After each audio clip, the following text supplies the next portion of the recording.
매주 금요일 밤 10시에 KBS 1TV에서 방영되는 추적 60분이라는 프로그램이 있습니다. 지난주에는 은둔형 외톨이, 중년이 된 청년들을 조명했습니다. 대한민국 청년들 100명 중에 5명 정도가 고립되고 은둔 상태에 놓여 있다는 것입니다. 이들은 마음의 빗장을 걸고 방 안에서 나오질 않습니다. 고립이 장기화돼서 20대 중반, 20대 후반부터 이렇게 은둔형 생활을 하다가 나이가 벌써 40이 넘고 40대 중반이 된 그런 중년들도 많아졌다는 것입니다. 이들은 처음에 이제 부모님의 눈치를 보다가 어느 순간부터는 부모님하고 전화나 카톡도 완전히 단절해버리고 부모님이 노크를 해도 만나주지도 않고 심지어 자기가 따로 나가서 방을 얻어서 사는 사람들은 부모님을 만나주지도 않는 사람들도 있습니다. 이들은 왜 이렇게 된 것일까요? 어떤 어머니는 자기 아들 때문에 너무나 힘이 들어서 상담을 요청했는데 그 상담가와 이런 대화를 합니다. 저희 아들이 이제 40이 다 돼가는데 정말 방 안에서 한 발자국도 나가지 않는다는 겁니다. 그 어떤 사람도 만나지 않고 방 안에서 컴퓨터와 휴대폰만 가지고 생활한다는 거예요. 뭐 좋은 직장 얻기를 원하는 것도 아닌데 사람과 좀 교제하며 살기를 원하는데 방 안에서 도대체 나가질 않는다는 거예요. 그래서 자기가 정신병원에 3개월 정도 강제로 보낼 생각이라는 거예요. 그걸 갖고 이제 상담을 요청했는데 그 상담가가 이렇게 얘기하는 거예요.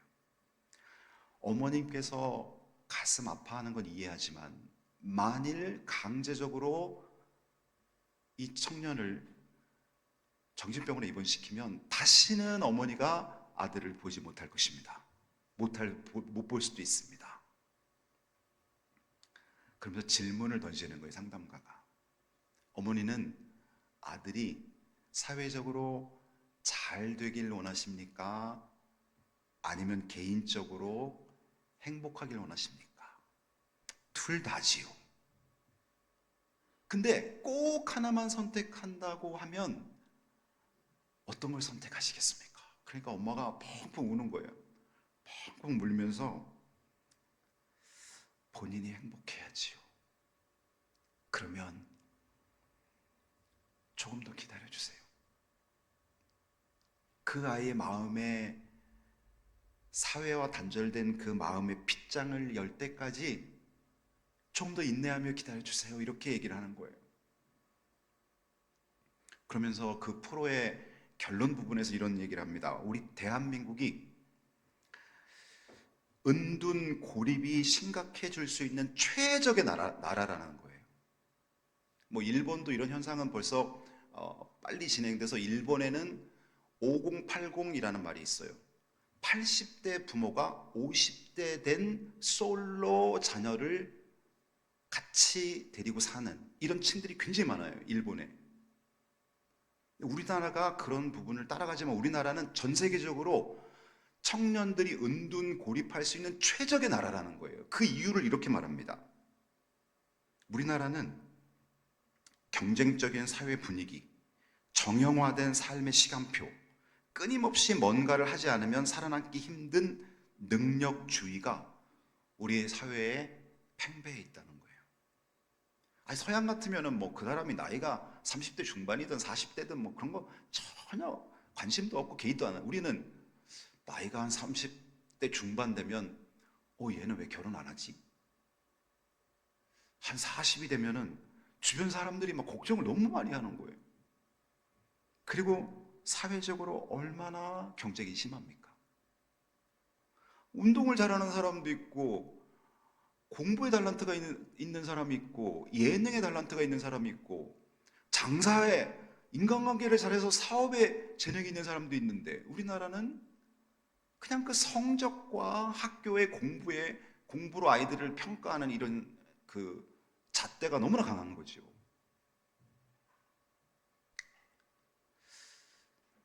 이들이 올무에서 벗어날 수 있다면 얼마나 좋겠습니까? 오늘 본문 7절을 보시기 바랍니다. 우리 영혼이 사냥꾼의 올무에서 벗어난 새같이 되었나니 올무가 끊어짐으로 우리가 벗어났도다.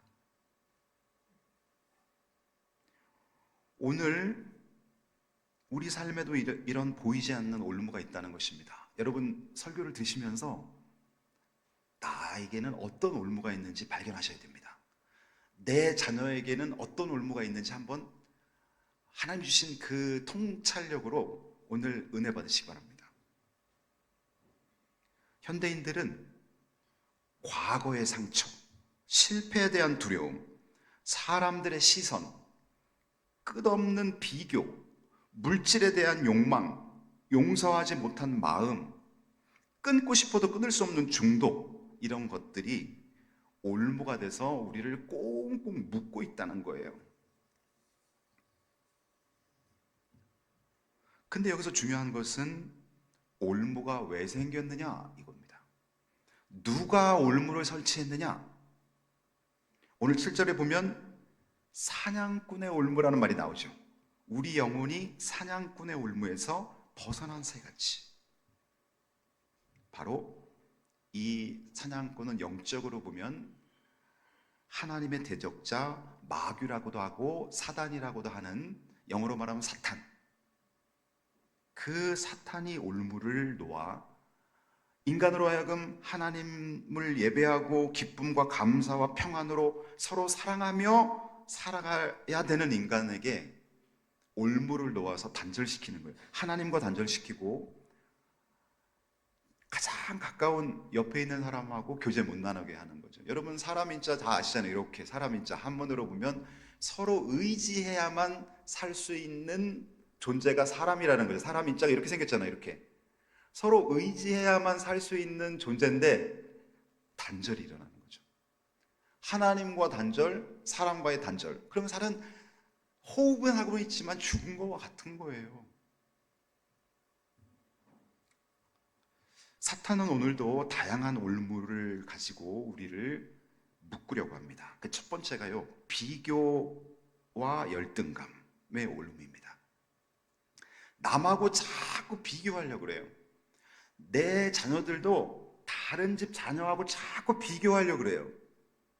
이건 하나님의 뜻이 아니에요. 하나님은 그 사람 각자를 그 나름대로 독특한 존재로 존귀하게 만드셨어요. 다 여러분 전 세계 75억의 인구가 있지만 얼굴이 다 달라요. 쌍둥이도요, 정확히 보면 다 달라요. 부모는 금방 구별해요. 다 다른 거예요. 얼굴만 다르겠어요? 그 사람의 성격도 다르지요. 그 사람의 그 인격도 다르고 다 다른 거예요. 재능도 달라요. 그런데 똑같은 잣대를 갖고 비교하려는 이 비교. 그리고 내가 그 비교에서 밀려나면 거기서 오는 열등감.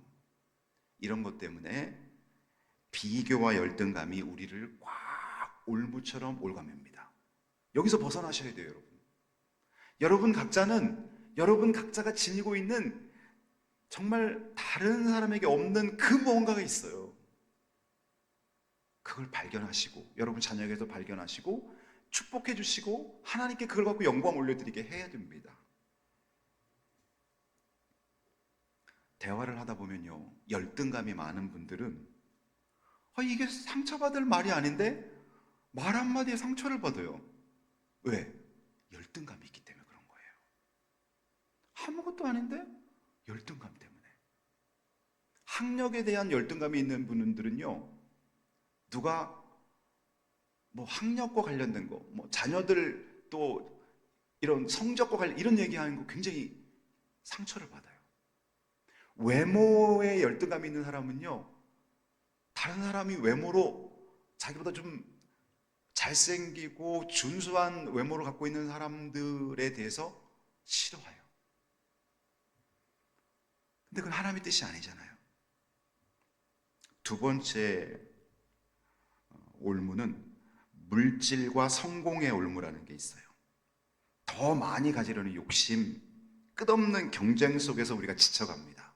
성경에 보면 너희는 앞으로 30년 후에 너희가 노인 세대가 될 때를 대비해서 너희는 넉넉하게 물질을 저축해 놔라. 이런 구절이 한 구절도 없어요. 성경에서는 그냥 일용할 양식, 오늘 먹을 양식. 여러분, 구약시대에 이스라엘 백성들이 애굽에서 탈출해서 가나안에 들어가기 전에 40년 동안 광야에서 농사 지을 수 없는 땅에서 하나님이 주시는 만나를 먹고 살았어요.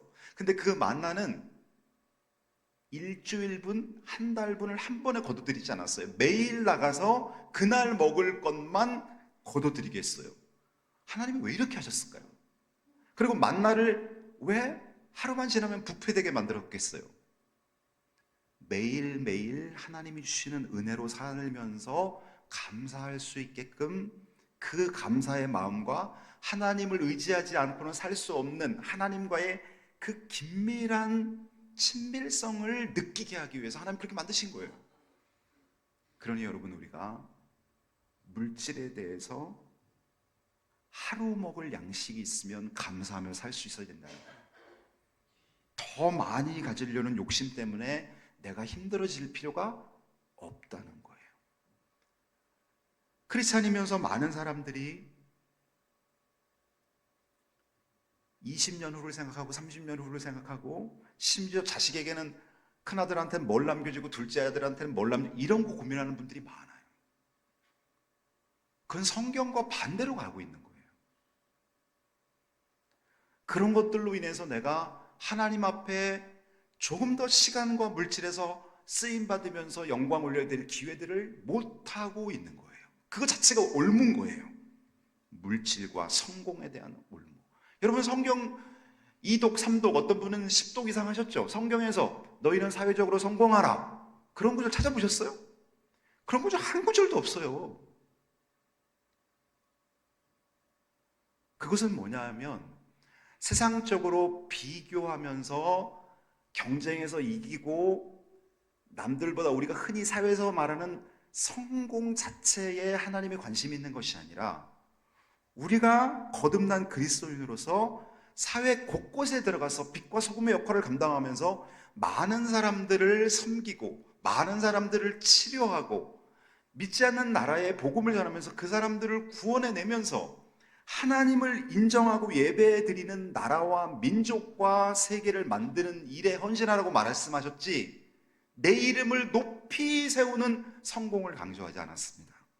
그러니 여러분, 성공의 올무에서 벗어나세요.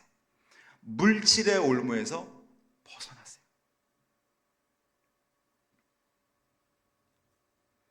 마가복음 8장 36절에 보면 사람이 온 천하를 얻고도 목숨을 잃으면 무슨 유익이 있겠느냐, 이런 말씀이 있어요. 온 천하를 얻고도 자기 자신이 죄로 인해서 예수 믿지 못하고 심판받아 지옥 간다면 그 사람이 얻은 그 천하가 무슨 의미가 있겠느냐? 아무 의미가 없다는 거예요. 그러니 우리가 물질과 성공의 올무에서 벗어나야죠. 그게 자꾸 내 목을 계속 조이는 거예요, 여러분. 올무는 이렇게 철사를 갖고 고리를 만든 다음에 그 고리 안에 철사를 이렇게 껴서 이렇게 생겼죠. 토끼가 주로 올무에 걸리는 걸 보면 토끼가 잘 다니는 통로에 사람들이 올무를 이래 놔요. 토끼가 모르고 가다가 올무에 걸리잖아요. 본능적으로 이 올무에서 벗어나기 위해서 앞으로 돌진을 더합니다. 그러면 꽉 조여서 순식간에 죽게 되는 거예요. 올무가 나에게 있을 때는 돌진해서는 안 되는 거예요. 내 자신을 생각해 봐야 되는 거예요. 그리고 이 올무는 스스로 풀을 수가 없어요. 짐승은 자기 발로 올무를 풀 수가 없어요. 누군가 와서 풀러줘야 돼요. 마귀가 설치한 이 사냥꾼의 올무는 우리 자신의 힘과 능력으로 풀을 수가 없어요. 누가 풀러야 돼요? 하나님이 풀러야 돼요. 그래서 8절에 보세요. 8절, 우리의 도움은 천지를 지으신 여호와의 이름에 있도다. 여호와의 이름이 올무에서 우리를 건져주신다는 거예요. 그 여호와의 이름이 바로 하나님이고 그 여호와의 이름이 바로 예수입니다. 여러분, 올무 중에 또 하나, 마지막 세 번째로 용서하지 못하는 마음이 올무가 될 수 있습니다. 우리가 인생을 살다 보면 미운 사람이 한 명도 없이 살면 그 사람 행복한 사람이에요. 근데 우리가 인생을 살다가 미운 사람이 생겨요. 그 미운 사람은 1년에 한두 번 만나는 저 멀리 사는 사람은 미워할 사람이 아니에요. 그 사람은 그냥 내 인적 관리해서 지워버리면 돼요. 근데 하루도 안 볼 수 없는 내 가족, 내 부모, 내 배우자, 내 자식, 내 형제, 이런 사람하고 미운 마음이 생기면 이건 정말 불행한 거예요. 근데 대부분 가족과 친척과 형제들 사이에서 이 미운 마음이, 그리고 나랑 정말 친한 친구와의 관계에서 이 미운 마음이 나를 힘들게 하는 거예요. 송곳을 갖고 내가 저 사람을 언젠가는 복수할 거야, 저 사람 막 너무 미워요, 그거는 송곳을 갖고 나를 향해서 계속 찌르는 거예요. 계속 내가 미워한다고 저 사람한테 아무 영향력도 없어요. 미워하는 건 나를 향해서 내가 송곳으로 계속 찌르는 거야. 배도 찌르고 옆구리도 찌르고 가슴도 찌르고. 근데 어느 날 십자가 보혈의 능력, 하나님의 사랑을 깨닫고 이 송곳을 탁 놔버려요. 미워하지 않기로 했어요. 그냥 저 사람이 변화되지 않아도 저 사람 존재 자체를 받아들이기로 했어요. 그러고 나면 여러분, 누가 제일 먼저 이익을 보는 줄 아세요? 용서는 나를 위해서 하는 거예요. 내가 이제 송곳에 안 찔리거든요. 용서는 나를 살리는 은혜의 열쇠인 것입니다. 용서하지 못하는 마음이 나에게 올무가 돼서 내 삶을 힘들게 하고 있는 것입니다. 제가 오늘 세 가지 말씀드렸는데 여러분은 여기에 뭐가 해당되는지 보세요. 첫 번째, 비교와 열등감. 두 번째, 물질과 성공의 올무. 세 번째, 용서하지 못하는 마음. 이 세 가지 종류 중에 아마 여러분에게 해당된 게 있을 수도 있습니다. 여러분 자녀에게 해당되는 것도 있을 수 있습니다.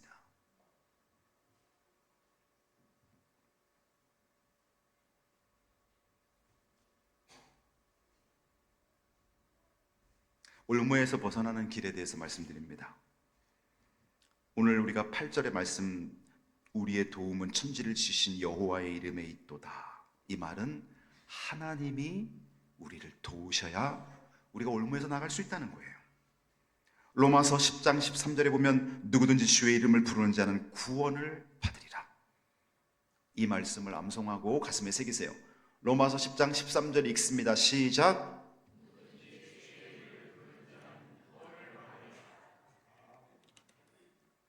누구든지라는 말은 특정한 몇 명만 예수 이름을 부를 때 구원받는 게 아니에요. 나 같은 사람도. 가끔 목회하다 보면 정말 겸손한 분이 이런 말을 해요.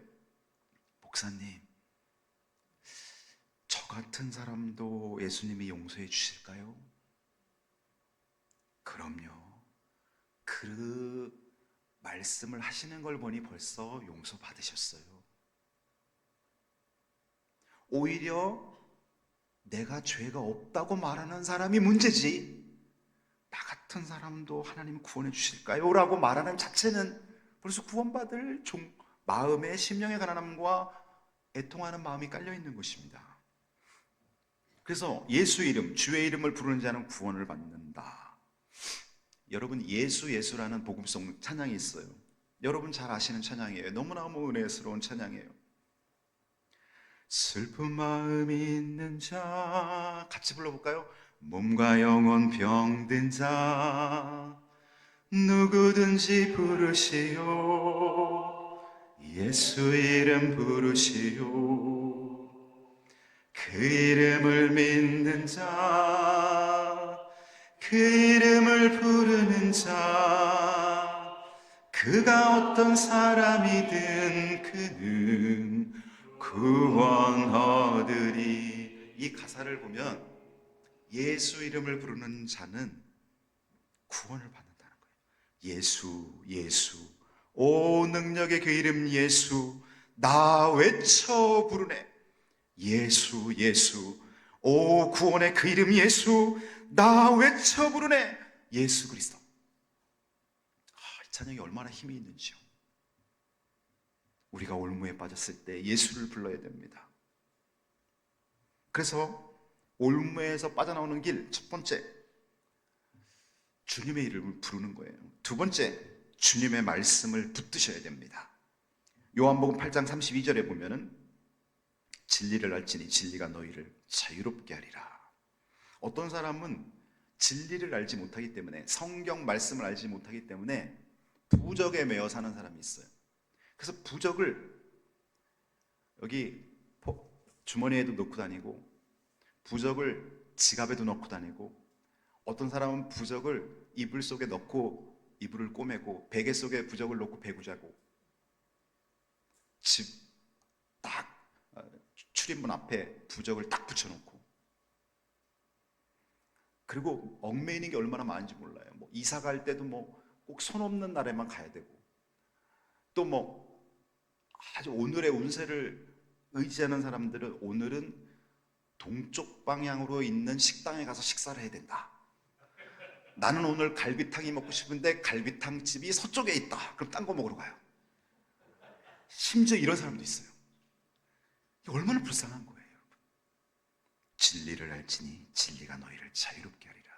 세상의 철학과 무속신앙과 그 어떤 주술에 매이지 않고 진리가 너희를 자유롭게 하리라. 자유하시기 바랍니다. 세 번째, 여러분의 무거운 짐을 십자가 앞에 내려놓으세요. 내 힘으로 해결하려고 하지 말고 주님의 십자가 앞에 내려놓으세요. 여러분이 지금 뭐 때문에 힘들어하세요? 그 올무, 내가 자꾸 생각하면 자꾸 나를 더 옥조입니다. 주님 앞에 가서 내려놓고 기도하세요. 부부간의 문제, 부모 자식 간의 문제, 건강의 문제, 물질의 문제, 인간관계의 문제. 이런 말이 있지요. 기도할 수 있는데 왜 걱정하세요? 기도할 수 있는데 왜 죽으려 하세요? 기도할 수 있는데 왜 당신이 복수하려고 하세요? 올무에서 벗어난 사람들을 제가 여러 명 소개해 드릴게요. 올무에서 벗어난 사람들. 모세는 열등감과 실패의 올무에서 벗어났습니다. 모세는 과거 살인자라는 오명을 안고 미디안 광야에서 40년을 숨어 살았습니다. 자신은 말을 못한다며 계속 변명했지만 하나님 부심 앞에 결국 순종해서 위대한 출애굽 역사를 써낸 사람이 모세입니다. 한나라는 여인은 자녀가 없다는 이유로 분인나에게 끊임없이 조롱을 받습니다. 그러나 그녀는 원망 대신 성전에 나아가 통곡하며 기도했고 결국 사무엘이라는 아들을 출산하며 축복의 통로가 됩니다. 눈물의 기도가 올무를 끊는 열쇠가 된 것이죠. 바울, 그 전에 이름은 사울이었죠. 그는 죄책감의 올무가 있었어요. 초대교회를 핍박하고 많은 그리스도인들을 죽게 했던 사울. 그러나 다메섹 도상에서 예수님을 만나고 바울로 변화돼서 나는 죄인 중에 괴수라고 고백하면서 은혜의 복음을 전 세계에 전했던 사람, 바로 죄책감의 올무를 극복한 바울입니다. 막달라 마리아라는 여인이 있습니다. 이 막달라 마리아는 7 귀신이 들렸던 여인. 세상 사람들은 그녀를 멸시했지만 예수님을 만나 모든 올무에서 벗어났습니다. 부활하신 예수님을 가장 먼저 만나는 영광을 누린 여인, 막달라 마리아입니다. 야곱이라는 사람은 두려움과 관계의 올무에 사로잡혔습니다. 형 에서를 속이고 도망자 인생을 살았던 야곱은 늘 두려움에 사로잡혀 있었습니다.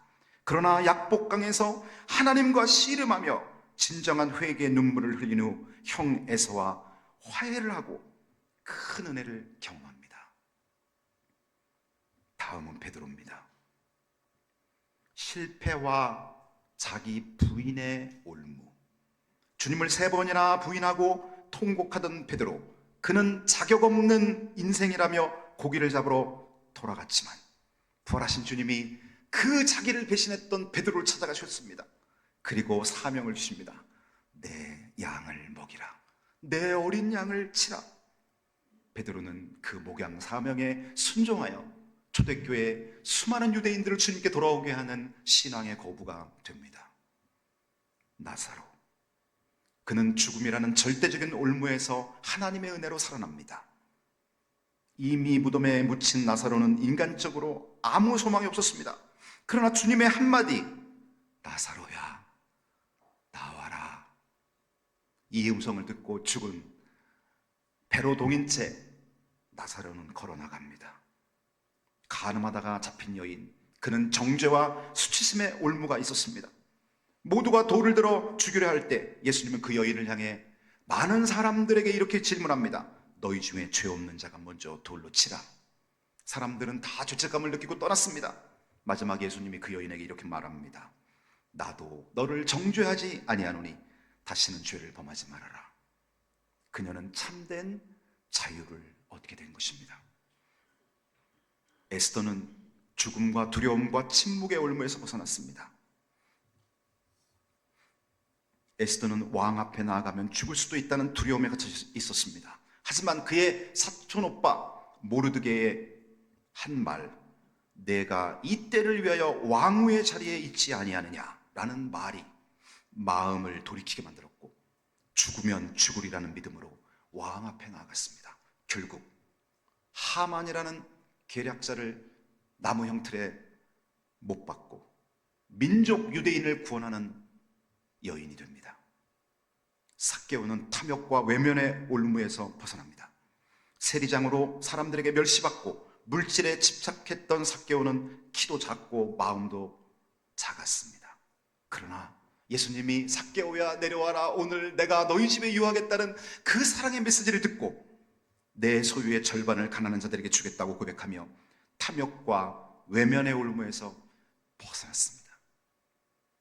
도마는 의심과 불신의 올무에서 벗어납니다. 부활하신 예수님을 직접 보기 전까지는 믿을 수 없다고 했던 도마, 그러나 주님께서 나타나셔서 내 손가락을 이리 내밀어 내 손을 보며 내 손을 내밀어 내 옆구리에 넣어보라고 하실 때 그는 더 이상 의심하지 않고 나의 주, 나의 하나님이십니다라고 고백하고 그는 남인도로 들어가 생을 마감할 때까지 복음을 전합니다. 가수 아이유라는 여인이 있죠. 우리나라의 성공한 가수 중에 한 명입니다. 어린 시절 빚 보증 실패로 극심한 가난과 가족 문제를 겪으며 외할머니 손에서 자라났습니다.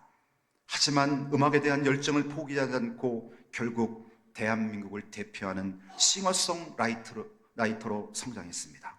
지금은 선행을 많이 베푸는 그런 가수가 되었습니다.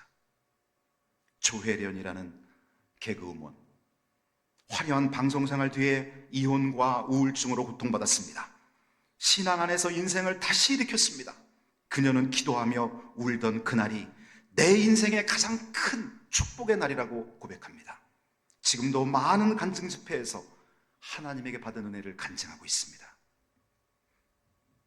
넬슨 만델라라는 정치가를 기억하시죠? 남아프리카 공화국에서 인종차별 철폐를 위해 싸우다가 27년을 감옥에 갇혔던 만델라는 복수 대신 용서와 화해를 선택했습니다. 그는 석방 후 첫 흑인 대통령이 되었고 평화로운 민주주의를 이루어낸 위대한 지도자로 기억됩니다. 오프라 윈프리, 학대와 가난, 차별의 올무에서 벗어난 인물입니다. 가난과 어린 시절 성적 학대, 인종차별을 경험하며 절망 속에서 자랐지만 오프라는 자신의 상처를 극복하고 미국 최고의 방송인으로 우뚝 섰습니다. 그녀는 항상 말합니다. 과거는 당신을 정의하지 않습니다. 당신이 선택한 오늘이 당신을 만듭니다. 에이브러함 링컨, 실패와 가난의 올무에서 벗어난 인물이죠. 링컨은 사업 실패, 연이은 선거, 낙선, 약혼녀의 죽음 등 수많은 실패를 경험합니다. 그러나 그는 포기하지 않고 도전했으며 결국 미국 역사상 가장 존경받는 대통령으로 노예 해방이라는 위대한 업적을 남기게 됩니다. 여러분, 올무를 이겨낸 사람은 많습니다.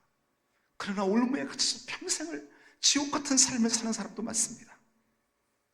여러분 어떡하실래요? 올무를 벗어야죠. 하나님께 기도하세요. 십자가 밑에 나아가 주님, 제 올무를 벗겨달라고 기도하세요. 그리고 새장에 갇힌 새는 날개가 있지만 날개를 쓰지 않습니다. 왜? 나는 것을 모르기 때문에. 새장의 문을 예수 그리스도께서 열어주셨는데도 날지를 않습니다. 새장 안에만 있어 버릇했기 때문에. 하나님은 여러분에게 날개를 주셨어요. 사랑할 수 있는 날개를 주셨어요. 하나님은 여러분에게 예배할 수 있는 날개, 복음 전하는 날개, 선교에 동참하는 날개를 주셨어요. 이제 여러분이 생각했던 그 새장 안에 갇혀있지 말고 창공을 날아가십시오.